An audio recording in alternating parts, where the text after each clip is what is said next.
అనేటటువంటి ఉద్దేశంతోని ఘోష్ కమిటీ అప్పుడు కూడా నేను ఒక్కదాన్నే జాగృతితోని ధర్నా చేసిన అధ్యక్ష. ఏ ఒక్కరు మాట్లాడరు అధ్యక్ష. ఆ తర్వాత అర్ధరాత్రి 2 గంటలకు కాంగ్రెస్ ప్రభుత్వం అసెంబ్లీలో సిబిఐ ఎంక్వైరీకి ఇస్తామంటే కూడా తెల్లారి 12, 1 గంటలు 2 గంటల వరకు కూడా మా బీఆర్ఎస్ పార్టీలో ఒక్క పెద్ద నాయకుడు కూడా మాట్లాడాడు అధ్యక్ష. కేసీఆర్ గారిని ఏమన్నా మాట్లాడారు అధ్యక్ష. మరి అట్లాంటి పార్టీ ఎందుకు ఉండాలి, ఉంటే ఏంది పోతే ఏందని నేను ప్రెస్ మీట్ పెట్టి బలంగా మాట్లాడిన అధ్యక్ష. నేను మాట్లాడలేదని నేను అంటలేను అధ్యక్ష. డెఫినెట్గా అవినీతి పరుల పేరు చెప్పిన, నేను హరీష్ రావు గారి పేరు చెప్పిన, వారి టీంలో ఉన్న అందరి సభ్యుల పేరు చెప్పిన అధ్యక్ష. ఇప్పుడు కూడా చెప్తాను అధ్యక్ష. కానీ అధ్యక్ష చెప్పిన తర్వాత తెల్లారి 2 గంటల లోపల నన్ను సస్పెండ్ చేసిండ్రు అధ్యక్ష. నేను ఒకటే కోరుతా ఉన్నా అధ్యక్ష. ఇందాక నేనైతే representation of people's act quote చేసినాను అధ్యక్ష. అందులో సెక్షన్ 19.1C అని కూడా ఉంటుంది అధ్యక్ష. ఇది రైట్ టు అసోసియేషన్లో అధ్యక్ష ఆర్టికల్ 19.1C అంటే ఒక అసోసియేషన్లో మనం మెంబర్ అయినంత మాత్రాన ఖచ్చితంగా ఆ party membership does not place an individual outside the constitution అధ్యక్ష. Especially when it concerns the allegation of corruption, maladministration and breach of public trust lies at the core of protected political speech adhyaksha. Political speech has to be protected by Constitution of India adhyaksha. Ade vidhanga adhyaksha disciplinary action committee annaru adhyaksha. Adhyaksha asalu BRS party constitution adhyaksha oka national level lo panjayalanukune party idi 8 పేజీల constitution అధ్యక్ష. అధ్యక్ష నిజంగా ఇవాళ ధైర్యంగా చెప్తా ఉన్నా, ఆ constitution of BRS party is a joke అధ్యక్ష. ఏమి ఉండదు అందులో. అసలు పోయిన కమిటీ ఎప్పుడు వేసిర్రంటే ఎవరికి కూడా గుర్తుండదు అధ్యక్ష. నన్ను సస్పెండ్ చేసే ముందు డిసిప్లినరీ యాక్షన్ కమిటీ అని సడన్గా రాత్రికి రాత్రి పుట్టుకొచ్చింది అధ్యక్ష. పుట్టుకొచ్చి నన్ను సస్పెండ్ చేశారు అధ్యక్ష. కనీసం నన్ను పిలవాలా, కనీసం షోకాజ్ నోటీస్ ఇవ్వాలా, పోనీ ఇవ్వలేదు.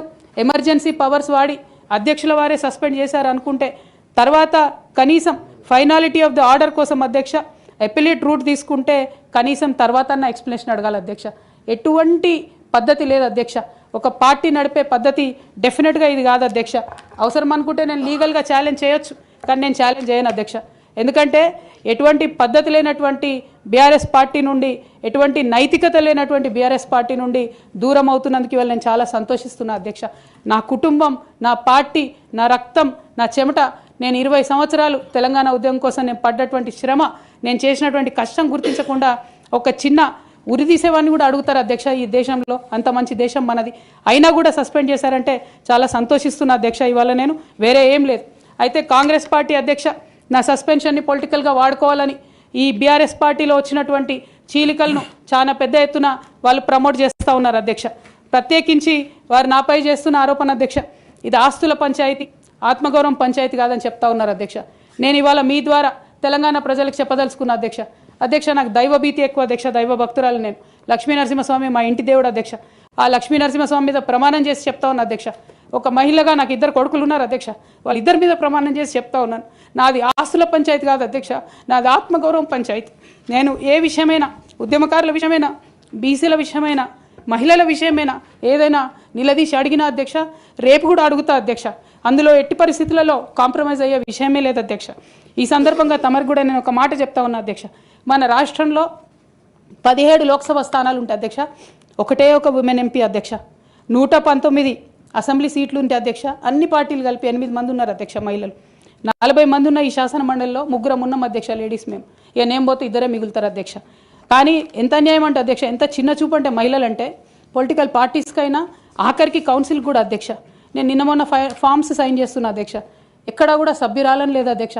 ప్రతి చోట కూడా సభ్యుడనే ఉన్నది. తమరన్న దయచేసి మార్చాలి అధ్యక్ష. ఈ మొత్తం 4 కోట్ల మంది ప్రజల్లో అధ్యక్ష మహిళల యొక్క పర్సెంటేజ్ అధ్యక్ష మన రాష్ట్రంలో ఇంత అధ్యక్ష, 0.00003% అధ్యక్ష. ఇది మాకుండే రాజకీయమైనటువంటి రిప్రజెంటేషన్ అధ్యక్ష. రాజకీయంగా ప్రజల మధ్యలో కానీ పార్టీల మధ్యలో కానీ మాకున్నటువంటి రిప్రజెంటేషన్తో మేము ఆడవాళ్ళ కష్టాలు ఎవరికి చెప్పాలి అధ్యక్ష. ఒకనాడు కేసీఆర్ గారు అన్నారు అధ్యక్ష,